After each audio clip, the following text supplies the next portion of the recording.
Welcome to the first edition of Everett Today. Today is February 21, 2023. I like to timestamp my shows. It's a new program from ECTV. Our goal is to inform viewers of services available, fun things to do in Everett and surrounding communities, and to help with the outreach of public access TV, which is what this is. We're downstairs at Everett City Hall. I'm so honored. We have one of the greatest station managers, Akinyele Staples, who is directing today's show. My honored guests, Lisa Jimenez from Mystic Valley Elder, the CEO of Mystic Valley Elder, Lisa Gurgone, and City Councilor Darren Costa is not a guest, he's the co-host. Welcome to the show. Lisa Gurgone, what's it like being CEO, number one? It's a lot of fun.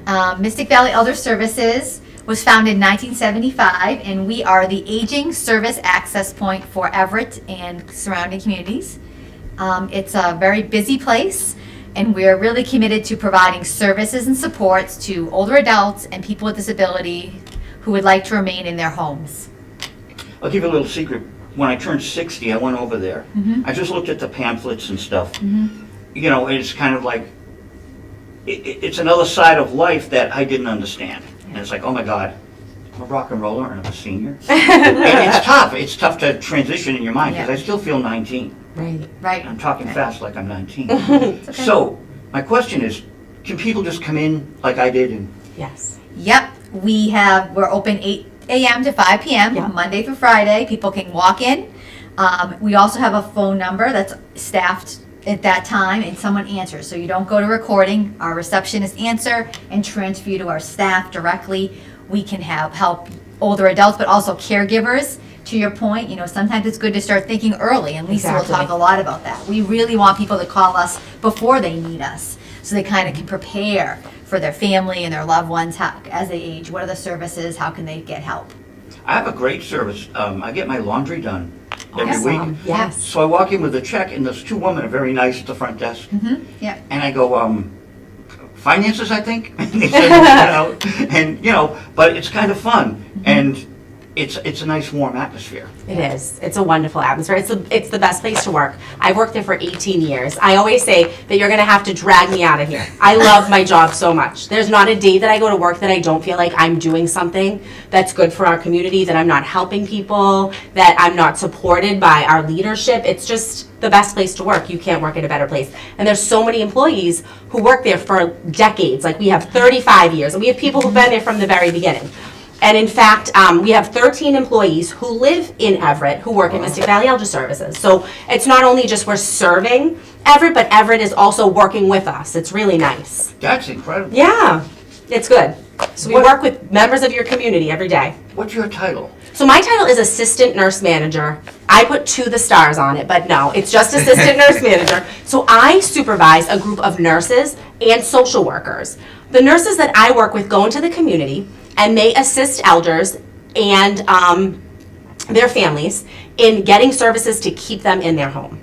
And then I have a specialized group of social workers. They're called Integrated Care Coordinators. They go out into nursing facilities and they help discharge patients who've been there and need assistance getting back to the community. So that's a really specialized program. We help them with, all the way from housing applications, starting to find housing, starting to get back on their feet. We help them get the documentation they need in order to get out of the nursing facility. So if they need to go to the DMV, if they need to go get their birth certificate or a deed or whatever to apply for housing, we help them do that. And then we move them into their new situation with transitional assistance funding, and we get them supports they need so that they can kind of mirror the services they've had in the nursing facility, but they live in a less restrictive setting that they want to live in a home. So that's one of the most special programs I think we have. And it really helps people who are kind of stuck and need to get back on their feet. So that's what the work I'm the most proud of. Last year, that program served 77 people in our area. So they helped 77 people go from a nursing home back home. So. And where did those 77 come from? So from nursing homes all over the area. Yep. But in your area, you have Everett Rehab and Nursing Facility. So we would work directly with that nursing home. We work with the social worker, the nursing team, physical therapy. We go in, we meet with patients, we call them consumers. we meet with them and we figure out, okay, what is the next step for you? How can we bridge the transition home? Have you gone through your rehab benefit, and are you now ready and strong enough to go back home? And can we meet your needs in the community? And a lot of time people are in nursing facilities because there's no housing for them. So we're trying to figure out how we can get housing for them, how to get them on a wait list, how to get them on Section 8. We do the CHAMP application, which is the whole state funded, so we can apply in any area in the state that they're looking for, and then we help them get into the community. So it's a wonderful program. Are there other services like Mystic Valley Elder in communities that you Yes. cannot reach? Yeah, so we're one of 24 aging service access points. So every city and town has an ASAP In Massachusetts? in Massachusetts. And Wow. we're overseen by the Executive Office of Elder Affairs. And also the U.S. Administration on Community Living funds us from the federal government. So we have federal and state money, but every city and town in Massachusetts is covered. Right. There's no better place to age than Massachusetts, really, because we just have such a comprehensive plan. So I've you heard really that. are, in the best place to be. Even though you don't like the weather, right? But I mean, what are you going to do? This is the place to age. Governors have meetings. Do the 24 facilities all have meetings at Yes. a certain point? Yeah, we meet actually monthly with the Secretary of Elder Affairs and review different policies and procedures. We're very engaged in, Medicaid and Medicare funding and how do we support older adults. Right. A lot of policy work happens both with the governor, but also again with the federal government. Prescription Advantage things. We just are really involved and we meet monthly. Yep. And then on a smaller level, like we meet as a nursing team to discuss issues Yeah. with all the people in the state who are having different issues in different areas, to problem solve, to work together to figure out how we can best meet the needs of our elders in Massachusetts. Do you meet with city councils? We do sometimes. Yeah. Yeah, I mean we have. Yep. Yep. You are right now. We are right now. Right, This right, is right, it. right. You're taping it. Yeah. We have been attending the Everett ARPA stakeholder conversations. They have a group that's looking at the American Rescue Plan Act, some funding to support people who live in Everett. So we've been part of that conversation specifically on how do we help elders. And how would you like to see ARPA, or how have you seen it distributed in a way that kind of advocates for what, and first of all, thank you for advocating for people in their most vulnerable points. So I'm going to ask about ARPA, and then secondarily, how do you treat folks that don't speak English at home? I grew up in an Yep. immigrant family, so Yep. would somebody who doesn't speak English at home be able to access your services? Absolutely. Yeah, yeah. So for the ARPA funds, I think Lisa knows better Yeah, than me. yeah. But for languages, we work with elders of every language. We have translation services, and we have a lot of employees Yeah. who work right with us who speak many different languages: Haitian Creole, Cantonese, Mandarin, Spanish. Yeah. We have Russian, Yeah. Ukrainian. Lithuanian. We have so many different. One of our Sengali. We have so many different languages just on staff. Right. So it's amazing that we can just use one of the social workers or the nurses that we work with to go out with us and translate. But if that person doesn't sit in that group, we'll call we work with Catholic Charities, and they'll come out and they will translate for us in a visit, because we want people to understand exactly what we're offering, and we want to understand their situation, and there's no better way to know it than hearing it from the consumer, instead of using the family as a resource, because oftentimes like things can get kind of lost in translation or minimized, like my mom's okay, my dad's okay, but we really want to hear from their voice, and so it's so important to have a translator, I think. It's a beautiful Yeah. advocacy for Yes. people, Yeah. So, yep. But for ARPA, I know Lisa knows And we've better also than me. been translating a lot of the materials. That's Yes. been Oh, a big that's priority good. for us to make sure that we have things translated in multiple languages. So again, the Right. written materials We do that. are in the language. We also have been doing some targeted outreach to Spanish-speaking communities, because a lot of the residents that we serve do speak Spanish. Right. So we have, with Chelsea, we have a program where we have a social worker that goes to the Chelsea Council on Aging once a week and just chats with people. She speaks Spanish to try to encourage people to engage with her. So in terms of ARPA funding, I think the main priorities for us really have been mental health, behavioral health services. We're seeing so many more needs in the aging population. I mean, really in all populations, but definitely that's something that 10, 15 years ago, we didn't do a lot in behavioral health, and we really need to kind of boost up our staffing in that, and our supports and our partnerships with other providers, because it's just such a big need right now. People lost a lot of loved ones during COVID, or family moved away, and now they're really feeling that they need some supports in that space. And then the other thing that Lisa already mentioned is housing, I think. A lot of the cities and towns are thinking about how do we support the housing needs of people? Are there ways to use those funds to retrofit buildings or make them accessible? Because again, Right. one of the biggest challenges we have That's is our challenge. accessibility of the housing. Even if we find a housing, Right. is it accessible? And we're so lucky at Mystic Valley because we really find great ways to use our funds, and we do have funds like for things that aren't going to be covered by Medicare or Mass Health. We have these, funds that you can apply if you need certain equipment in your house, and we'll, as a committee, vote and say, okay, this is a great way for us to use our funds that have been fundraised to help someone put a ramp on the side of their building, or to help someone figure out how to, adapt a door and widen a door. Because there's just so many little things you don't really think of when you're going home. Right. And when you're leaving a facility, you're in your most fragile state.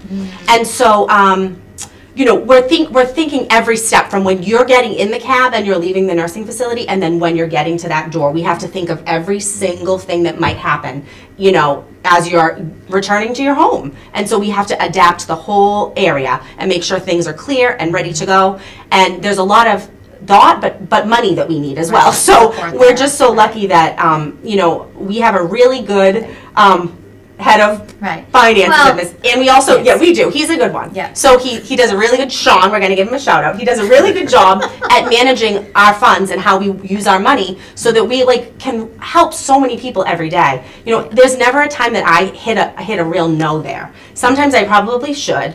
But for the most part, anything I advocate for my consumers, I'm usually able to get because it's a necessary situation. So. Yeah, I mean, at the end of the public health emergency, now that COVID is kind of ending, there was a lot of federal money that was in the Commonwealth added to our kind of coffers to support services for people. Especially, you may have noticed lots of food pantries popped up. So there was a lot of, ways people get food and their kind of needs that way. Obviously, with the vaccines, there were no co-payments. People could get free COVID tests. So when the public health emergency ends, all that will go away. So I do think there's a lot of need, especially in places like Everett, where, we're going to be looking for some of those funds to kind of support some of the social services that were really enhanced during the public health emergency, which I think were really beneficial to the people we serve. But, again, I'm always concerned about kind of the haves and have-nots, and we really serve people that need help. And then what happens when these services end, and then how do we kind of continue that work with less funding? And I think this platform, it's important for the public to know that this is happening. Right. Absolutely. Because Right. Mystic Valley's been helping me for a while. Yeah. I had no idea about all of this. It's really great to get it Right. on camera, on Yeah. TV. Yep. Yep. So the city councils and the mayors, they must be working with you in Yes. some way. Yep. Yep. Yeah, I mean, we do a lot of advocacy with the cities and the towns. So we're having actually a lobby day coming up in March. We invited all the city mayors and the town managers to come, and all the legislators. You're very lucky in Everett. You have some great legislators too, like Senator Sal DiDomenico. I just saw him in the lobby here. Wonderful advocate for families and older adults. So I think we're always trying to work with those partners because, again, whether it's funding or just initiatives to support people, how do we kind of partner together to make sure that we're all kind of on the same page? Was he surprised to see you here?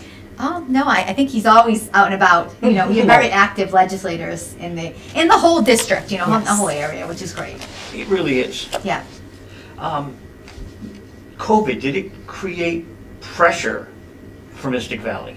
Yes. Yeah, during It COVID. did. Do you wanna During speak to that? COVID, yes, Yeah. it did. Unfortunately, well, first of all, during COVID, it was a scary time in general because our population was the most vulnerable population. Yeah. And, I just will never forget in the first couple months when we had lost a lot of people in an elderly housing building in Everett, that were all eating at a meal site, and kind of unfortunately it was just like everybody had gotten sick, and it was heartbreaking for all of us, And at first it was so scary because the whole gist of our job, the whole basis is to visit at people's homes, right? Or nursing homes.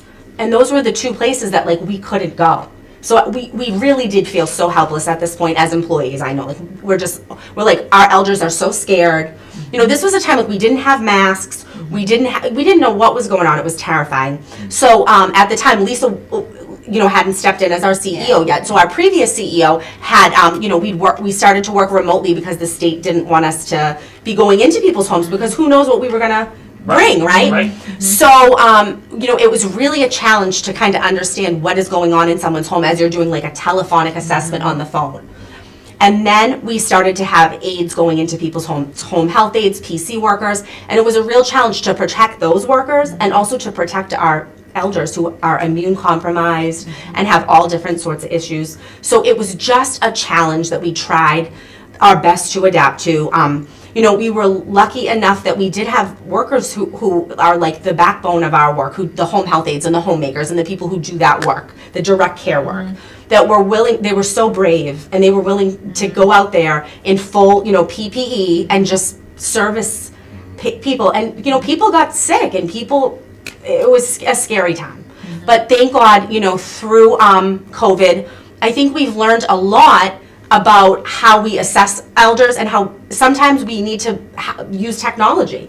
And it's really helped us in areas where we're doing like meetings with a lot more people than used to be able to be there because Zoom and things like that, right? So like when I'm doing a discharge planning meeting, I can pull in the daughter from West Virginia because now she can be there and now she can understand the challenges of her mother, right, when she goes home. Instead of me just doing like, okay, I'll call your daughter later. Now I can kind of pull all these people in because of all the virtual technology that we have now. So in some ways there have been a silver lining and it's made things, it's made people who I wasn't able to reach before a little bit reachable. And we have a new technology program at Mystic Valley too, where we're reaching out to elders. We have a technology specialist. She's going out into homes. She's teaching elders how to use iPads, how to do social networking and if they want to update their resume, if they're looking to go back into the workforce, LinkedIn, all these really cool things. We never had that before COVID.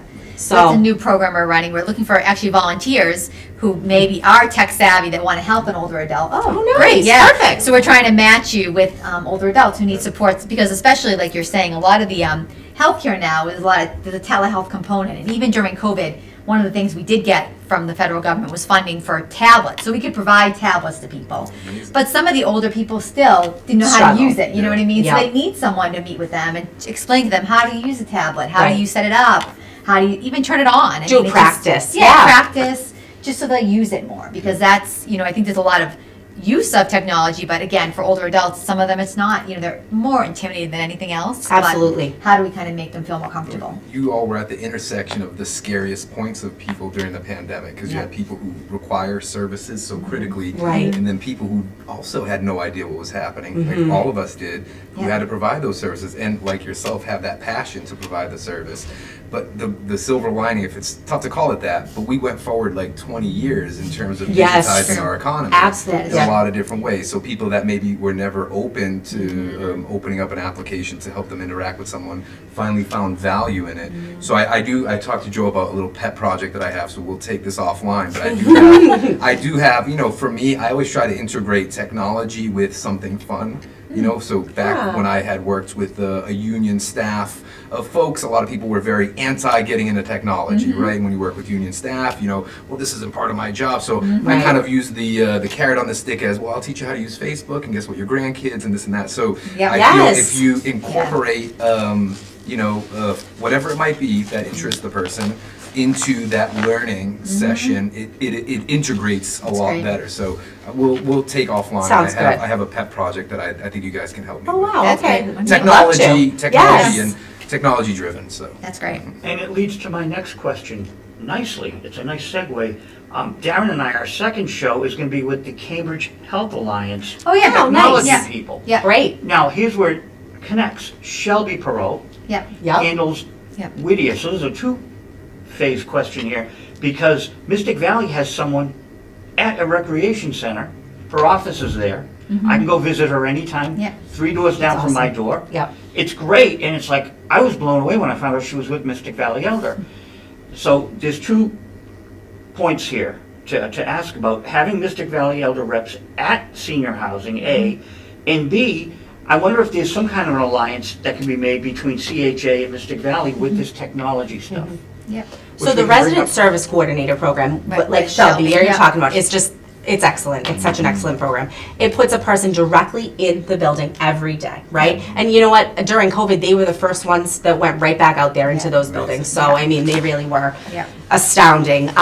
But so they're the point person from the intake process where they're becoming a Mystic Valley consumer, and they work with the person, you know, throughout their services with Mystic Valley. So it's like a continuity of care with having that resident service coordinator. And they're not only a social worker or a case manager, they're also like entertainment, they're a resource, they're a friend, they do, you know, coffee hour, they get to know you. And I've been lucky enough to be doing some public health presentations at these buildings recently because we have a new initiative in Malden. We're moving around to some of our buildings and doing a public health program. And the resident service coordinator is like really connecting everybody and making the building like a family. It's been so interesting to see everybody come down, they know each other, they know the resident service coordinator, and they're kind of there in like good times and bad, you know? So if you're really having a really bad day, you know, they're up in your apartment kind of helping with you. But if you're, you know, downstairs and you can get in on the activities, they're also there. It's a wonderful program. Like Shelby is amazing. Just to have her there, it must be comforting for everyone. But also, it adds a little variety. There's a lot of stuff going on there. Well, in May, I'm practicing the piano, and I haven't played in 20 years, right? Shelby recruits me, and I'm like, oh, nice! I am too rusty. No, I cannot. And I'm in there practicing, right? So September 30th, she goes, I need you now. She pushed me out of the nest, and so... Well, That's awesome. He's being, you know, he's a very good I'm sure. Yes, no, I went to an event. Yeah, I was gonna say, I ran into an event there once, and he was doing an amazing job. Thank you. It's like riding a bike, but it's still rusty. It's like even if you go on radio. I was telling Stone's producer Rob Fraboni the other day on the phone. I said, you know, going back on radio is one thing, speaking into a mic. Another thing, if you're doing tape machine, it's going to take 3 or 4 weeks, and it took me. You had to get back up to speed. But as Shelby doing her job. And it was really nice because the people, one woman said, I felt like I was on a cruise. Oh, nice. I love it. Yeah, because if they're all talking, I just do instrumental. If they're not talking, I'll sing a tune. But you want to hear what they need. Because I can play piano any day of the week. It's here's coffee hour, what do they need? And Shelby got a coffee pot. Do you know this? No. We now have a coffee pot, so we're not reliant on Dunkin'. So I think it's going weekly. Nice. Oh, great. That's great. That's wonderful. It's really nice. Yeah, people are happy. It's really important to have a sense of community, especially as we age. You know, we feel more and more isolated. You know, we're retired, right? Or, you know, sometimes friends are passing away, right? Like things are changing. Relationships with our family change, right? So to really have a sense of community with the people that you are, you know, your peers is so important as we age. And so Shelby bringing that together is just adding to life. We lost 5 people in Whittier in the past 2 months. Wow. Really? Really sad. So I mean, there were ambulances and fire engines coming all the time. They've subdued now, but it's like that's chilling, and it's kind of it puts you on notice. Yes. It's like every day, hey, I'm having fun today. I'm with Mystic Valley and Darren Costa. Right, yes. This is fun. It's something to be gratitude. Right. Because, and this is I knew this would be a good show. I didn't realize how great it would be. This is really important information. Now I'm going to put you on the spot again. Okay. I don't want to interview my co-host, so now either one of you can interview Darren. Oh, gosh. Sure. Okay. So That's about city council. Tell me about like what area of Everett you cover. Sure. So I'm the Ward 3 council person. Okay. I was appointed back in June for a slot that someone had abandoned, and I had run. And due to the charter, as long as you get X minimum number of votes within each ward, because only a ward can vote within a ward. Okay. Which is actually, funny enough, new to Everett, because it used to be full city voting for all individual wards. Oh, so it was like, okay. So a lot of cities abandon that. Everett tends to be playing catch up, let's say, when it comes to, they also had the last in Massachusetts bicameral system where they had a body of aldermen and a body of common council. So I ran, this is election season again because it's every 2 years. Ward 3 would include the Whittier Center, the senior housing. Nice. It includes, let's see, I'm on Elm Street off of Ferry, so it would include Broadway, everything on the St. Therese side, if you're familiar with St. Therese. We have we have new the building there. We're in the partnership in the St. Therese Debuilding, Oh. so Yes. we're a partner there. Partners, yeah. So with We have a this resident service neighborhood, coordinator yeah. in there. Yeah, and Yeah. I love that you mentioned real affordable housing, because that's been on my mind. And it's one thing to build housing and say it's affordable. Right. It's another thing, because I heard from so many people related to St. Therese who got in the lottery, who then had to understand what the impact was to them financially. And we call it affordable. One of the questions I kept on asking, because senior vets, you know, if you talk about the prior hierarchy of most vulnerable, senior vets are pretty high on the most vulnerable chart. And there were 5, you know, people there that were senior vets out of almost 80 units. So I found in asking, it wasn't that people didn't want it, it's that there wasn't enough 30% AMI, right? 'Cause Right. the way that affordable housing Yeah. works, it's not, you know, we're very unique in Everett also, is we have all this EHA, this Everett Housing Authority Yep. property. Right. Yep. And none of it is particularly, you know, let's say, used as efficiently as it could be, you know, and a lot of them, as you mentioned, ARPA funds and spending on retro, most of them aren't, like the Whittier isn't ADA compliant, like Right, there's quite a right, bit of those right, access issues.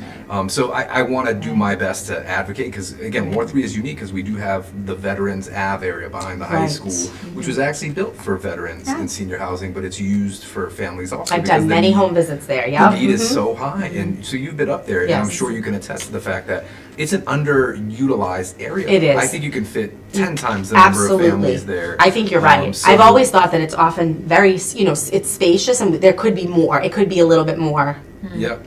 built Yeah, up. and Yeah. that's where the city's vision comes into play with me. Is the city's vision is to make a denser community. I grew up in Somerville in the city, so I grew up in a very Okay. dense city. Yeah. Somerville was even denser. I mean, Yeah. Everett, given how much it has to build, will continue to become dense. But you know, I thought there was such a unique opportunity in Ward 3 because of all that area. So that's why and this is the other reason I wanted to make sure that I'm meeting with all the appropriate stakeholders, because I want to make sure that we're using the ARPA funding as effectively as possible. That it goes back, because the ARPA funding itself, and then I'm going to get off my high horse here, but the ARPA funding itself was made for the most vulnerable, to Right. bring them Right. back up to where, you know, Right. people were Right. prior, and then hopefully above and beyond. Right. You know, and that's not something, and as you mentioned, there are benefits that are gonna Yeah, that are gonna expire. go away, Yeah, yeah. and the cities and the organizations are gonna be left to pick up the pace, Right. because people have grown accustomed to Right. services and haven't gotten back to their Right. pre-pandemic Exactly. whatever. I mean, I lost a dear loved one of mine. You know, how could I ever bring that back? You know, No, that's no. you're talking holidays. That's so Yes. it takes. You're talking about a generation to build back. So Yeah. I'm lucky and fortunate to have all my family here in Massachusetts. Not everybody is that Yeah. fortunate. Right. lucky. Sure. So Yeah. I'm certainly here as a voice of any kind for you guys. Okay. So We also, are you near Glendale Towers? Is that, so I'm that's not one? far. Yes. Yeah, that's so outside part- of my ward, okay, but that's- just outside my That's ward. part of our, we That have a is one resident of service ours. coordinator Yeah. there as well. I did want to, when you were talking about retrofitting a lot of the housing, I do want to say we have a pretty good, very good relationship with We the do. Everett Housing Authority. Oh, that's They're great. Good partners. And in some of the other towns in our community that will remain nameless, they've been doing some renovations. And I will say though, that the challenge has been, a lot of people have to move out. Exactly. So I think it's important for cities when they're thinking about renovating some of these housings to think about, okay, you know, what do we do with the Yeah. residents? Right. Because, you know, it's very huge traumatic burden. for someone. You know, we Yeah. had a woman call, her mother is 90 and was gonna have to leave the building for renovation. So of course, you know, you wanna renovate the building, but to ask someone who's 90 years old Right. to move for 6 to 8, whatever, you know, and then, or to live in kind of a construction area. So it's hard. It's that balance, I Right, think, is and really important. We're providing them services in their home, so you know, like their bathroom, we've equipped with all the equipment they need to take a shower safely, right? So Right. then moving someone into like a hotel or a daughter's house, Right. you know, we have to think about all the safety issues Right. that come with someone that's older and needs support being Right. moved to a different Right. place. Right. So it is stressful Right. for. Right. It's It's a tough important to stretch. still Yeah. do, but it's important to think Right. about the It's one of impact those on the visions. older adults. It Yeah. takes your 10, takes- 20, Yeah. 30 years. Right. So- Right, just to kind of think about, but, Here's an interesting thing. One of my neighbors speaks Spanish only. okay, Her son's really nice, he's bilingual. So I thought one day, I said, here's my business card, he gave me his. I said, if there's ever an emergency and we need a translator, I'll call you. Because, so I'm thinking that there's gonna be many situations like this. Yes. And maybe there'd be a program where people, neighbors who can't communicate with their neighbors, have someone intermediary just in case of, I mean, like, you know, something happens to me. Right.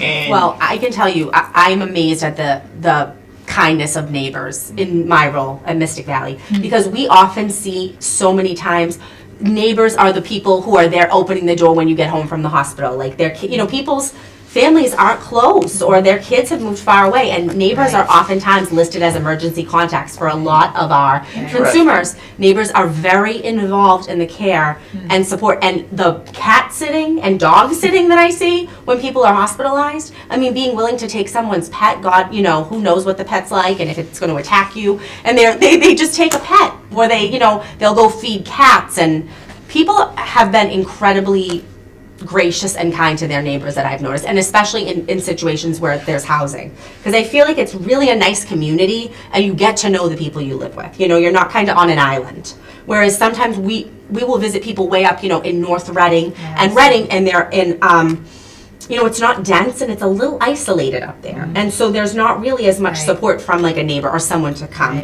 You don't really know your neighbors, or your neighbors are, you know, far away. So it's nice around here, because working at Whittier Drive, being a nurse, I remember having a lot of neighbors. You know, I can't get in the door for your neighbor here. I'd be knocking on the doors, I'd be calling you know. So it's really, neighbors are such a resource and vital to a lot of our consumers. it's almost like we should have like a card with phone numbers, Mystic Valley Elder, translators for people, because emergencies happen. Right. They happen, and when people don't know what to do. So we do have this awesome file of life that goes on a fridge, and it's got a magnet on it. And it has all of the information, like your doctor, your medicine, your daughter, the whole 9 yards. So God forbid, like let's say you had an emergency, the emergency services can take that right off your fridge, put it in the ambulance with you, drive it to the hospital, and if you're not able to answer those questions, all the information's there. We do stress, especially with people who we have translators come to do those visits, we want to fill out a file of life, because we want to make sure that in an emergency situation we know who to call. So we've kind of thought about that situation, that if there's a situation where you can't speak for yourself, all that information is on the file of life. And we do that for most of our consumers. It's right on the fridge. That's wonderful. I mean, again, this is about community. Right. And I cannot stress, people need to come down to the public access station, talk to Akinyele Staples, and get your own TV show and talk about the community. I think I walk down the street sometimes, people see me and say, "Oh wow, how'd you get on television?" I go, "It's free for anyone." Right. You know, I mean, they might see me with, Bill Press from CNN, and they're like, Suzanne Baker, and oh, that must be his job. No, that's what I do I just like to do it. And it's here for you. Public access is here for you, and that's part of our show. Darren and I want to work with ARC to do outreach. Outreach. We do a ton of outreach. Right. Yes. And there are a lot of community groups in Everett too. I mean, part of that Everett ARPA group that I'm on, it's like I think 20 different community organizations, serving different needs in the community. I think I can share the list. I mean, any of those groups would be great to have come speak about what they're doing. Absolutely. I think that to your point about cities have a lot of resources sometimes, which is kind of nice, right? Like, you might think it's great to live in a suburb, but you guys are closer together, and there's lots of community groups doing different things. It's There's a lot of action all the time, yeah. So it's really nice. To understand that, I think, is helpful for people who are viewers, because you might think, oh, this is a new idea, but there is someone doing that. Absolutely. And there's so many great places in Everett too for elders, and disabled adults. There really are, there's the Community Family Everett, which is an adult day health center, that you can access funding to go to that through one of our programs for a couple days a week, or if you're eligible for Mass Health, you could go to the center 5 days a week with transportation. There's so many great benefits. So if you need more of a structured environment with nursing, it's a little bit elevated from a Council on Aging, because there's a nursing support, and you can get your medications there. There's so many really cool things going on in Everett. So we'd be happy to get you in touch with these people, and then you could have them on. The more contacts we can have, the more we can share absolutely online, and it's very helpful. He's our secret weapon, because in his suitcase, in his briefcase, he's got a lavalier mic, and he goes on the road to restaurants Oh, And that's you're awesome. Wow. my second. I'm Oh, trying that's to. cool. That's really The city cool. comes up with good, like they have a good program right now where they do a lot of teen empowerment, giving teens jobs. Nice. So their latest initiative has been to, reach out to employ teens and help them embed them into businesses within the city. I think that's another way they're using a federal funded way to kind of, again, help teens get into the workforce, right? Yeah. I know I started working at 14. It was Me too. my parents came Market here. basket, right? Yeah. Did everyone here work at Market? Who didn't work at Market basket? Right? Yeah. I grew up in a school down the street from the Demoulas in Yeah, Silver my, Lake. yeah. That was my You're going way Demoulas. back, yeah. I worked at a small grocery store outside of Porter Square, so I didn't go to Oh, the big okay. guy. You didn't get into Market I didn't get it. I got the B. Oh, Get that's away Johnny? with the code. Johnny? No. It's Oh. it's called Everett Market. It's on Mass Ave in oh, Cambridge, wow. like Okay. almost at Porter, in Okay. between Porter and Harvard. It Okay. was a little Jewish grocery store. Yeah. I went to Leslie. Leslie College. So Oh, it was right across the Leslie, street. right? You saw, yeah. Yeah, I was the yeah. awning boy. I would put the awning back and forth. Yeah, We had yeah. flowers Yeah, outside right of there. the cute Yes, little shop. yes. And Yeah. the reason, immigrant family, if you didn't do good things, I always talk to my son because he's 5. I'd be like, you ask your grandmother, call her Voe. Ask your Voe what she did to me if I didn't listen. And I'd tell him, she used to pull my ears. So I had a dentist appointment. I won't say why I got there, but let's just say immigrants weren't easy if you made a mistake. So I was walking by, saw the help wanted sign, and 14, and I was like, hey, why not make $4.25 an hour? Yeah. So I saw, I was lucky enough to grow up in the East Cambridge area, so it was a big Portuguese cohort. It Yes. was almost Yeah. like we were Yeah. it was not even Portuguese, but then Azorean. Oh, wow. And it was almost like you were like in Little Azores. There's still like 5 social clubs there. What I've heard as I walk around and speak to people here is we do have a melting pot of communities, Yes. a melting pot of cultures.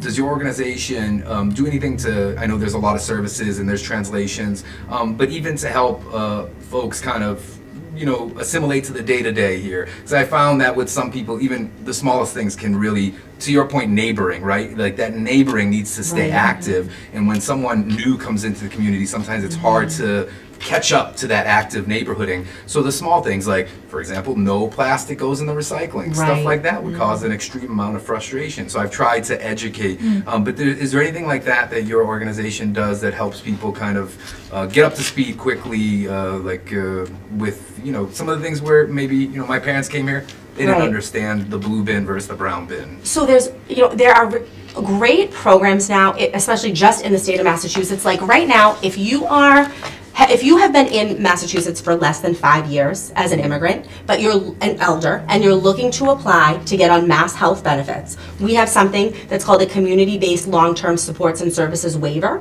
So you will be eligible for mass health standard, but it's state-funded mass health standard, where you wouldn't be eligible for mass health standard until you've lived in the state for 5 years as an immigrant. So we're connecting a lot of elders to access with health care via this program. So the state has taken money and said, we want to pay for elders to kind of have a comparable program to Mass Health Standard, but they do not need to live in Massachusetts for 5 years. So it's really helping avoid, illness before people get really sick. Because a lot of times Yeah. you see people scared to go to the emergency room or the doctor because they don't have access to health care, especially people who haven't been here for a short amount of time. They're very fearful to access healthcare. So this new program that the state has, which is so awesome, is letting us use elders who are like nursing facility eligible. They need assistance with bathing and dressing and med management, right? And we're saying, okay, you're going to be waivered and get into a program where you can get healthcare even though you don't meet the documentation requirements for Mass Health Standard as an immigrant. Right. So programs like that we're working on all the time and we're approving elders for are making a huge difference. Like they're getting their meds for 0 copays. They're not scared to go to a doctor's appointment. If they need, a VNA or someone to come out and help them in their home, like a visiting nurse, they have access to that now, which is before, we didn't have access to any of those programs if you hadn't been here for 5 years. We couldn't even apply. So that is one of I feel like in Massachusetts, our shining new initiatives that we're able to offer to people who haven't been here for 5 years. It's great. Well, for our viewers, is there an intake phone number? Yes. So our main number is 781-324-7705. And extension 100 will get you to our intake and referral specialists, okay? One of those people are always there on the phone. You're never going to get, if they're really busy, you might get a voicemail, but they'll call you back that really quick, right?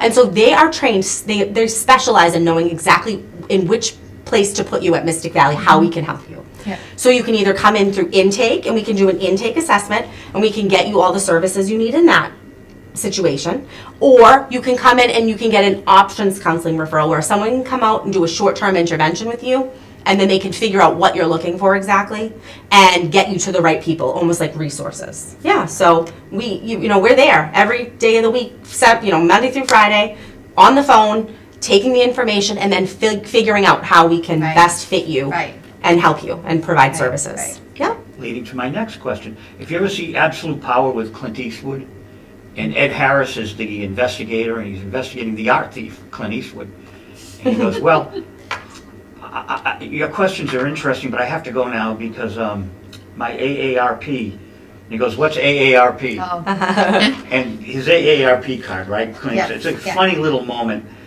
AARP just dropped their 50-year-old minimum requirement to like anyone can join AARP.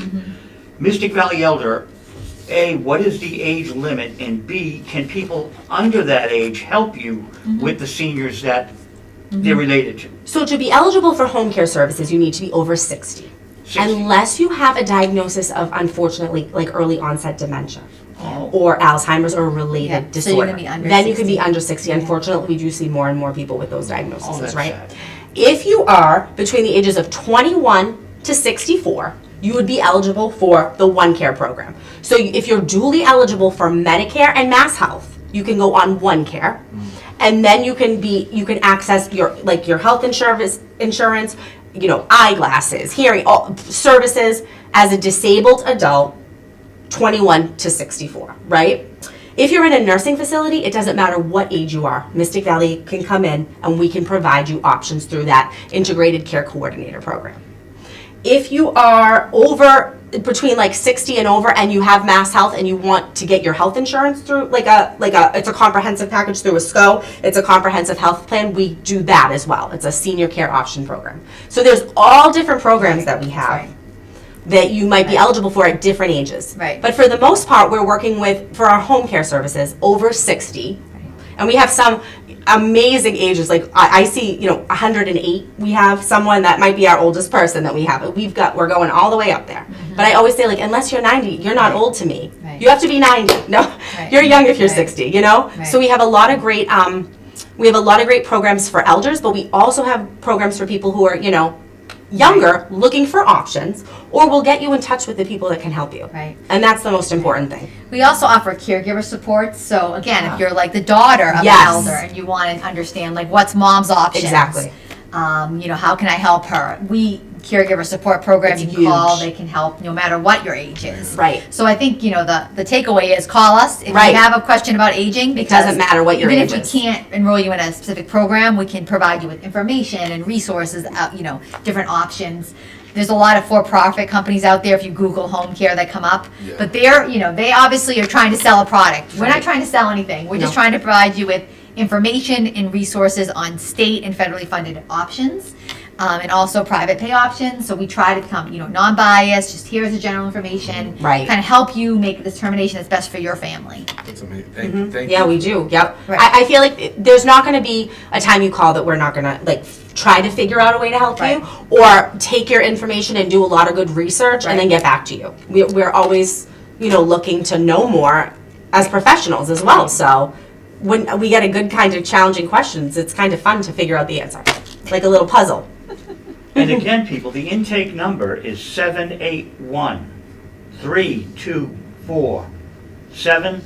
781-324-7705, extension 100. This is such important information I Right. didn't know about. Yes, it's Healthcare is, to me, Right. a basic requirement of life, and it's Yes, just it not, is. everyone should have the right. I would say if people should have the right to if something can be cured, if something can be treated. Like my son was born prematurely, and I thought to myself, because he was in the NICU for a month. Imagine I had to make a choice as a father if I didn't have Right. insurance coverage. Right. I could have been saying That's so bankruptcy. scary, yeah. Could have been the potential. So I appreciate you Right. being there and Right. saying we advocate for what we have.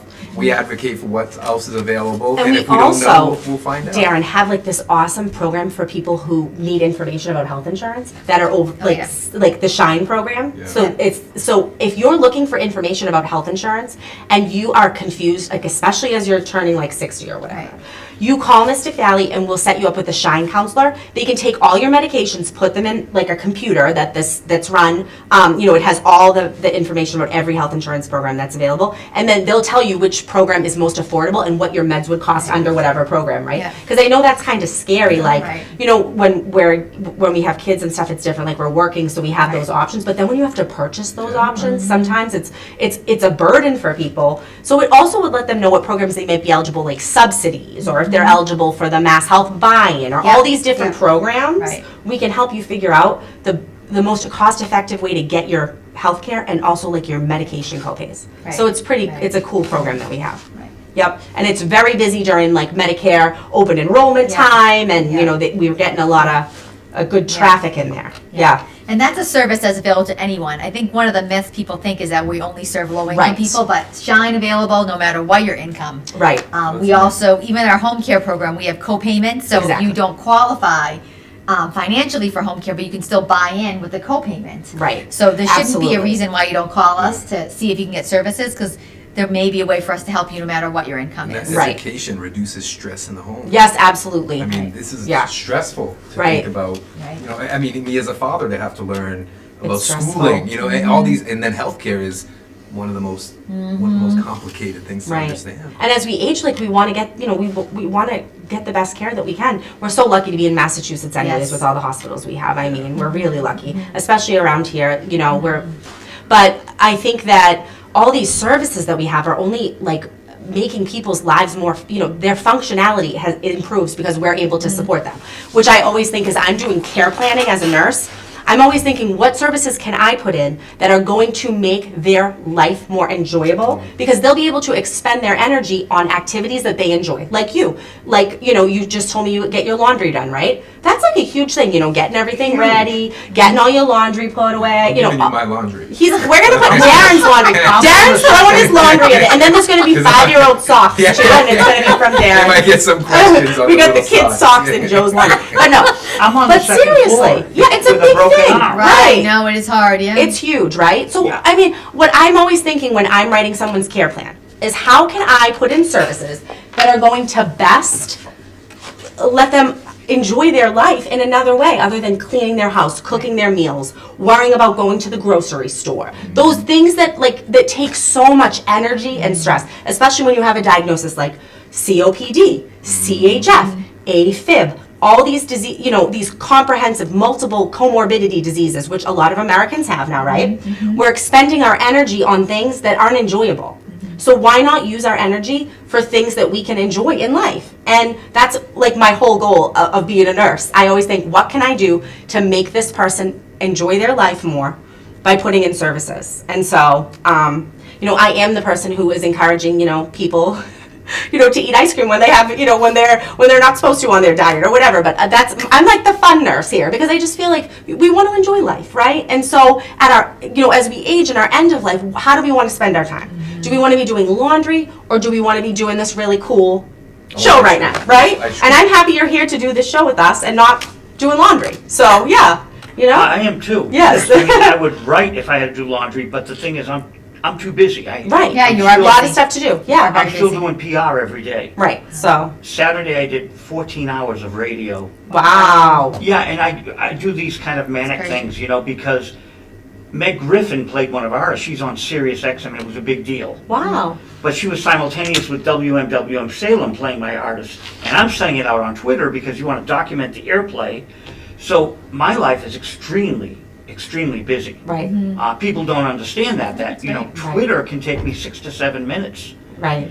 So what I'm doing now is I just have one format and I just cut and paste and You're really tech savvy. Yeah. well, there's so much airplay, thank God, coming in because that's my business. And there's so much coming in. I can't do the unique tweets which get you to a music supervisor or a film score person, which we want to do. We want to show the airplay to the big people that can actually create revenue out of the music. It's a big task. That's cool. But laundry, Yes, I know. When I have deadlines? Right, you have stuff to do. Right, And it's right. really important, like, and I feel like all the services we provide, we provide really comprehensive services. So for you, you're very independent and you're Right. functioning, but we have comprehensive yeah. care plans and we They don't have have, yeah. people who need 24-hour Right, care. they do, yeah. And so we're providing, we have people who are at the, end stage of their disease and they're progressing and we're keeping them in their home so that they can die in their place of choice as well. For a lot of our consumers are, kind of working towards that transition. So we get so many different, consumers on different spectrums. So really independent to total care, need to be turned and repositioned, and we're able to provide services like that, And I'm always so proud when we can divert someone from a nursing facility and keep them at home with extensive care services if they're eligible for that. So people really want to pass away in their setting of choice. It's really important. So, Now, Mystic Valley Elder is near the MVTA Wellington, yes. It is, yes. Commercial Street. Right. Yep. I have a question. Across the street was the Medford Mercury for 100 years. Now it's the newspaper. Now it's a some kind of facility. Do you know what it does? Is it the Adult Day Health, maybe? there's an adult day health center, Yeah. right? It's a South it's Coast, yep. it's a Haitian Creole speaking adult day health center. Right. And it is Doctors? there's no doctors there. There's nurses. There's daily activities. There's Haitian Creole meals, so they're getting like cultural meals. They're getting and they have a ton of services. Like they go to Stop and Shop on the bus. They take them food shopping. They have cultural activities. They have religious activities because that's like a really important component for that group. So yeah, that's exactly where that is. Yep. North Shore Adult Day Health. Yep. Oh, thank you. Yes. I was wondering what it was, and I figured it's kind of Yeah, like so a it's Mystic similar to Valley. kind of what you're saying, that Yes. it's another service. People don't want to stay home all day and they want to go off. Right. During the day, you go to the program and you go home at night. Exactly. It's a Right. great community. Yeah, they have Yep. nursing. They Yep. have a ton of different activities. So it's really good. We've only got a few minutes left. Okay. And Wow, it flew by. 55 Yeah, minutes. that went by so fast. Yeah. Well, I thank you so much. This has been a very important show. Well, thank you for Okay. keeping the conversation. And thank you for wanting to do this. Yeah. That part's easy. Again, I'm going to give the number. It's 781-324-7705 without the glasses. Extension 100. And that's intake at Mystic Valley. And our website too, it's Yeah. www.mves.org. There's tons of great information on there. You can make a referral through there. Yeah. There's information about caregiver support, all of our programs, Yeah. there's all updates on everything that's going Yeah. on for Yeah. elders and Yeah. aging and Yeah. so And you spoke of social media. We have a Facebook page. Yep. We're on Twitter. Twitter and LinkedIn. But Yep. we have lots of pictures. Actually, resident service coordinator different event pictures. yes, we do like all of our cool activities. We just had Yeah. like Yep. a public health presentation. We Yep. had Yep. Chinese New Year. Yeah, we Yep. got Medford. Yep, COA. We had a great so there's always stuff going on. We have great activities. And I have a final question for Darren, which is gonna roll into that. Yeah, sure. But I want to thank Akinyele Staples, our great director. I want to thank Mayor Carlo Di Maria, for having this facility Mm-hmm. here. State Rep Joe McGonigal is a great guy. He's been Yes. very helpful. He's wonderful. He helped us during COVID. We were delivering meals, and Joe and his friends helped delivered a ton of Oh. meals in the beginning of He's COVID. so reliable. we had So trouble lovely. getting people to drive. Well, get to your Scary point. to drive, No yeah. one wanted to deliver the meals, so Right. Representative McGonigal got a whole bunch of friends together and helped deliver meals, like on one of the very busy Wow. days. So he's wonderful. That's wonderful. And my question to Darren, we were going to talk about buses and the casino and stuff, right? Oh. Is there a bus that goes from Wellington Station to Mystic Valley Elder right down that road? So there is, So, yes, yeah, absolutely. the bus. There's The bus, Encore yeah, bus? there's an Encore, there's a million Encore buses that go down that road. Yeah. You can stop- I'm you can behind drop- them every day. So you Yeah. could drop right off. So from- I don't think you can get picked up just in front of Mystic Valley. No, takes we you to haven't set that up Wellington, yet. though. It takes No, you to no. Wellington. I don't think, no. Yeah. But you can go to Wellington, and then there's one like right from where the Malden, Station. yeah, Malden Station Center, is. yeah. There's a ton of Encore buses that go right Yeah. there, so you could go from there. But Mystic Valley is pretty close, either from Wellington or from Malden Right. Station. Yeah, Right. Right. We're right there on. We Commercial also Street. come to you. I mean, part of it is once you get referred in, our care We're going managers to will come out. You don't have to come in. I know Right. people, if you can, great, but you don't Yeah. have to come in. But we're so happy to come to you. Right. Our options counselors, our caregiver Right. support, our intake case managers, all of our nurses. We are going out Right. to homes Right. to see people. That's Right. the core of our work. Right. So we like to come to you. Aki, how much time? Are we all set?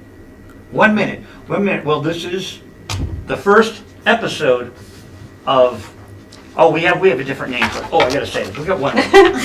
We got today, Everett Today, but then it might be Everyday Everett Aki came up with. I like that. That's a good one, yeah. Everyday Everett. Let us know.